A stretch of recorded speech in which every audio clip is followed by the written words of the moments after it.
potential and very serious threat to Jabal. I've stolen Haynes' AI program. I want to make a deal with you. Are you interested?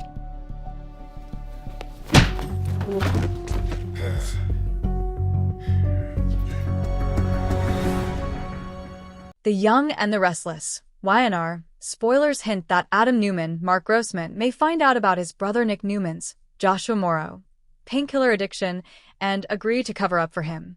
While many loved ones within Nick's circle can tell something is off with him, and some have suspected he may be developing an addiction to painkillers, no one has caught him in the act or confirmed anything.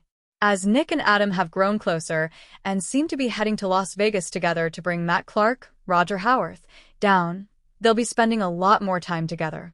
Could Adam see his brother popping pills and confront him about it? Could he catch him trying to buy painkillers? No one has really been with Nick 24/7, so if the two Newman brothers travel to Sin City, they will be in each other's orbit and joined at the hip. Nick could either slip and tell Adam the truth, or Adam may sense what's going on with Nick enough to pull a confession out of him.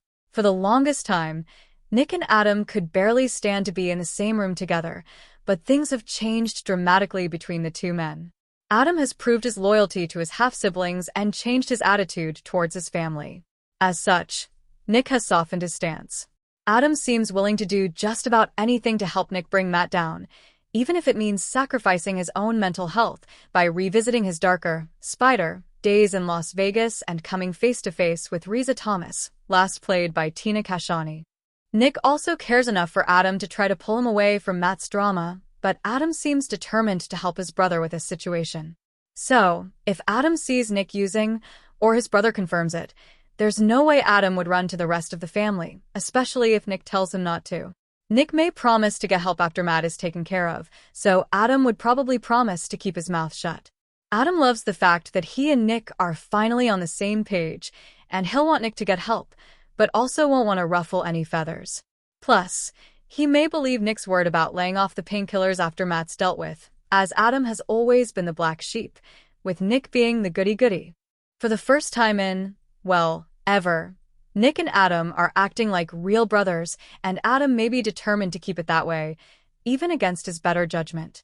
The Young and the Restless spoilers hint that someone is bound to find out about Nick's painkiller issue, and Adam seems like the very person who will learn this news and keep his brother's secret, but will it cost him in the long run? The Young and the Restless, YNR, spoilers reveal that Jack Abbott, Peter Bergman, will definitely want Victor Newman, Eric Braeden, to pay once this whole abduction nightmare is over. Jack certainly doesn't like being used as leverage, nor does he appreciate the fact that Patty Williams, Stacey Hayduke, has been unleashed on their lives again. Patty is a pest who'll prove difficult to get rid of now that she's back in the picture. Of course, Jack will also want Victor to go down for his drugging drama and the pain of Diane Jenkins Abbott, Susan Walters, finding him in bed with Patty. Victor is wreaking havoc on Jack's marriage and will deserve to pay for that, too.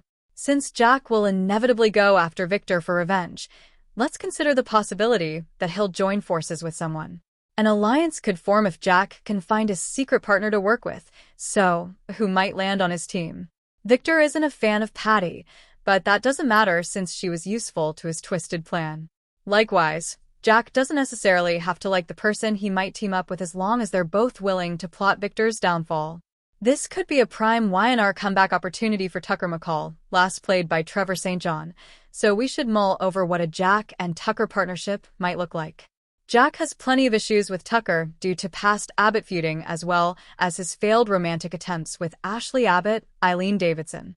Even so, Jack might be willing to put those issues aside and opt for an the enemy of my enemy is my friend situation. Victor partnered with Audra Charles, Zuleika Silver, to steal Glissade away from Tucker, who's surely been wanting revenge on the Newman patriarch for a while now. It was mentioned that Tucker did some time in a prison in India during all the Aristotle Dumas mayhem, but he may be a free man by now. That could be good news for Jack if Tucker's willing to become his ally.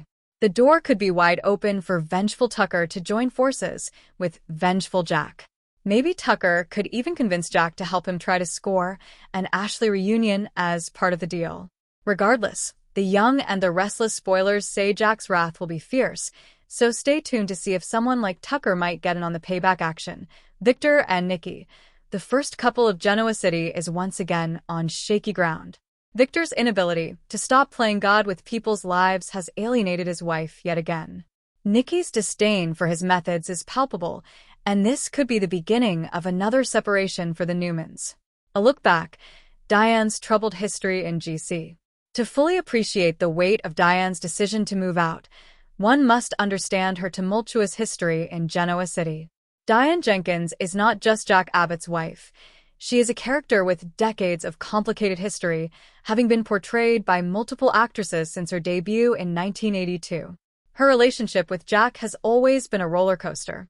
She first became involved with him in the 1980s, and their on-again, off-again romance has produced some of the soap's most memorable moments. Perhaps most famously, Diane was at the center of a legendary paternity switch. She was married to Victor Newman and, wanting to have his child, used his frozen sperm for insemination. What she didn't know was that Nikki had switched the samples.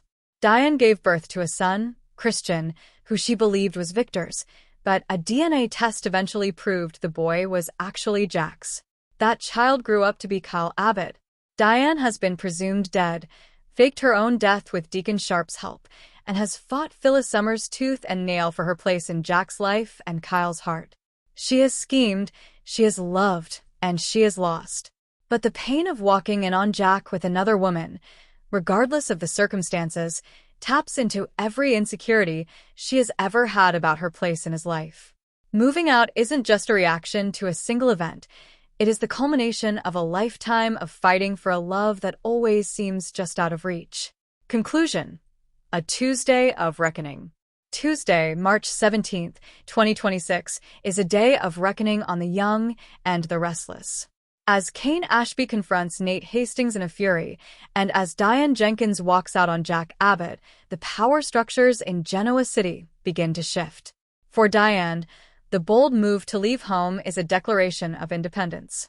It's a statement that she will no longer be a victim of circumstance. For Kane, losing it on Nate is a stand against a friend who has perhaps pushed him too far. And for Victor, watching the dominoes fall is a reminder that his schemes, while effective in the short term, ultimately alienate him from the people who matter most. As the week continues, viewers will be left to wonder, can Jack ever regain Diane's trust? Will Kane and Nate's friendship survive? And will Nikki ever forgive Victor for the pain he has caused? One thing is for certain. In Genoa City, the drama is always just beginning.